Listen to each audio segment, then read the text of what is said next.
yung nag-isip-isip.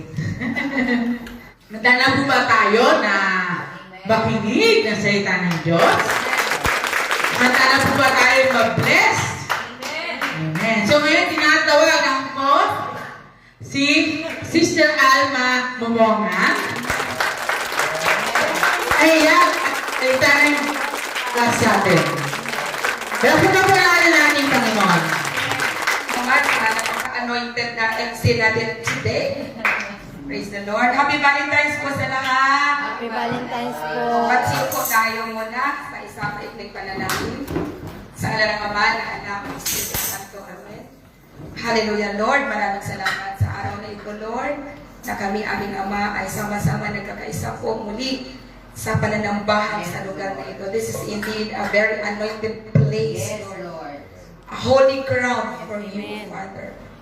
Salamat po na kanina pa binisita mo kami na yung presensya, God. Sa aming pong pananambahan sa iyo, hindi po yung ritual, O God, kundi po pinabago ang aming mga puso, God. Hallelujah, Lord. Tinuruan kami na mag-worship sa iyo in spirit and in truth, Lord. Salamat, Lord, sa presensya mo. May lubos na kagalakan. Sa presensya mo, Panginoon, may kagalingan, O God, in the name of Jesus. Salamat, Lord, sa araw na ito, Panginoon. Muli namin inaanyayahan ang iyong kapangyarihan banal ng Espiritu na siyang mangusap sa aming mga puso, Lord. Even, Lord, ang aming mga viewers sa Facebook Live, Lord, patuloy mo po kataguin ang kanilang mga pangailangan. The Spirit of wisdom, revelation, and knowledge, Lord, patuloy na tumimok sa aming mga puso, O God, at walang sagabal, Lord, ang kaaway, Lord, na magtatagumpay laban sa amin. Salamat po, Holy Spirit. In Jesus' name we pray. So, ikaw ng Amen. Amen. Alright, magsiyo po tayo. Love is in the air pa. Wala pa, di ko nag-move on eh. Actually, ano na ngayon, February 16, pero marami pa pong, overflow, nag-overflow pa po ang pagmamahal ni Lord. Amen. Praise God. Ang gusto ko pong i-share today is yung mga ginagamit ni Lord, God's initiatives na ginagamit niya to compel us to seek Him. Marami nung bago mag-Valentine's, naghahanap, searching ng mga ka-Valentine's. Searching, naghahanap po ng kung ano-anong mga bagay-bagay. But then, you know what? In Psalms 14 verse 2, it says there, the Lord looked down from heaven upon the children of men to see if there were any that did understand and seek God. Sabi mo sa katabi mo, hinahanap tayo ni Lord. Hinahanap tayo ni Lord. Oo, salamat, hinahanap din natin si Lord. Amen. Oo, bakit tayo naman ito? Because patuloy po natin hinahanap, pinag-aralan at sinisika po na isa sa buhay ang kalooban po ng Diyos. Meron akong question. Pwede po bang magtanong? Yes. Kinabahan si Thea. Ako ang pinaka-gay dito. Kung harapan pa. Thea, si Lord ba ay mahirap hanapin? Ay, hindi. Bakit hindi mahirap? Because lagi natin kasama. Oo. You know, sabi ni Lord, seek and you shall find.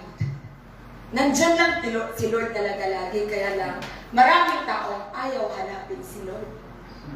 Ba? Bakit? Kasi, yung kaaway po, alam mo yun, nagsusumiksik, naghanap din ng paraan para agawin yung atensyon mo, yung focus mo na hanapin si Lord. Di ba? Isasalpak sa mind mo yung lahat ng kasinungalingan, lahat ng panlilinlang upang ma-divert ka or ma-detour ka. Instead na pupunta ka sa gawain, sa mall ka na pumunta. Kasi may sale pa ngayon. Praise the Lord. Alright. So, alam mo, in 1 John chapter 2, meron dong warning para sa ating lahat. Sabi po doon, huwag mong ibigin ang sanlibutan at ang lahat ng nasa sanlibutan. Dahil sino mang umiibig sa sanlibutan ay hindi tunay na umiibig sa Ama. Ano ba yung mga meron sa sanlibutan? Actually, sabi ni John, sabi niya, the lust of the flesh, the lust of the eyes, and the pride of life. Kaya ngayon, kapag meron kang mga nabalitaan, halimbawa may mga magagaling na mga marites, halimbawa may mga ano yung mga kasukaso or may mga nangyari doon. Oo, pupunta ka agad dun sa scene para kang soko.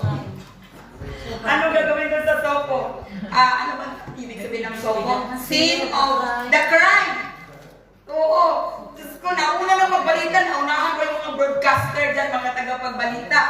Ano ang lagi nilang nababantayan? Na sa bawat investigasyon ng pulis, ang itatanong lang dyan, yan ba ay agawan ng lupa? O ano ba yun? Kasi gustong-gusto ng tao talaga na magkamal na maraming posisyon. Tama? Yun yung desire mo talaga. Yung hinahangad mo na di ba sabi nga ni ate na marami ka ng pera, gusto mo pa talaga marami pa darating. Di ba? Yan ang pakanan ng kaaway. Ano pa? Agawa ng teka lang, may kudigo ako dito eh. Agawa ng jowa. Yan ang matindi. Ano ba ang agawa ng jowa? Alam mo, pag may ano yan, you know, that's yung passion naman po ang ano dyan. Yung talagang sobra na nasubrahan ko. And then, agawa ng posisyon. Yan ang matindi ngayon. Kasi pagandahan ngayon ng mga plataforma. Diba? Kailangan maagaw mo yung para sa isa. Kailangan maibaba siya para ikaw ang maiangat. Tama? Oo, that's kumbaga, gustong-gusto ng tao magkamal ng o makuha yung power. So, tatlong P, power, passion, and possession. Diba? Praise God.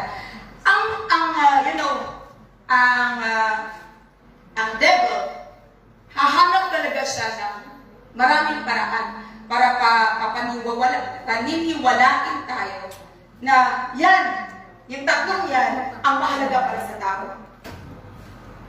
Oo. Kaya ang daming pagkataon nagtagumpay ang kaaway. Hindi naman sa pag-ano. Pansin mo sa bawat pamilya. Praise the Lord. Oo. Marami talaga sa anak mo na 7. Halimbawa lang 7. Kasi kagabi, umatid kami ng birthday ng anak niya 7. Sa karamihan talaga dyan, walang ibang desire kundi makapagtapos, makapagnegosyo, di ba? Para, mas magiging masagana ang buhay. Yun po ang desire talaga ng tao. Ulitin ko po, yung gusto ng kaaway, yung paghahanap mo kay Lord ay panghuli na talaga sa lahat ng mga priorities mo. Alam mo, in Romans 3 verse 11, sabi mo nun, no one is truly wise. No one is seeking God. All have turned away. This is the problem. All have turned away. All have become useless. No one does good. Not a single one. Yan ang problema sa kalagayan ko ng tao talaga. Kasi ang tao kasi may natural man, merong carnal man, and then spiritual man. Ang naturalnesa ng tao, ang natural man, never talaga sumami sa kaisipan niya na hanapin si Lord. Ano ang hanapin ng natural man? Itong mga binibigay ng sanlibutan. Itong in-offer ng sanlibutan. Kaya ito ngayon, bakit tayo nagaganito? Bakit tayo susubika po na ito gagawin po natin? Dahil alamin natin na ang Diyos, sa pagmamahal niya sa atin, siya mismo ang unang gumagawa ng paraan. He took the initiative na makuha ka muli. Yung focus mo ba, instead na lumiko-liko ka na, matitumpak muli ang iyong focus. Diba? Marami nagpapasalamat na, Lord, salamat. Nawala ang lahat. Nawala yung kayamanan ko. Nawala yung jowa ko. Nawala ang ganito ko. Nawala yung lupa ko. Ninakaw ang lupa ko. Pero naibalik naman ako sa iyo. Amen. Diba? Maraming ganun. Minsan nga, nawala yung trabaho ko, nawala yung negosyo ko, pero without us knowing, temporary na lang pala. May TOR mo na si Lord.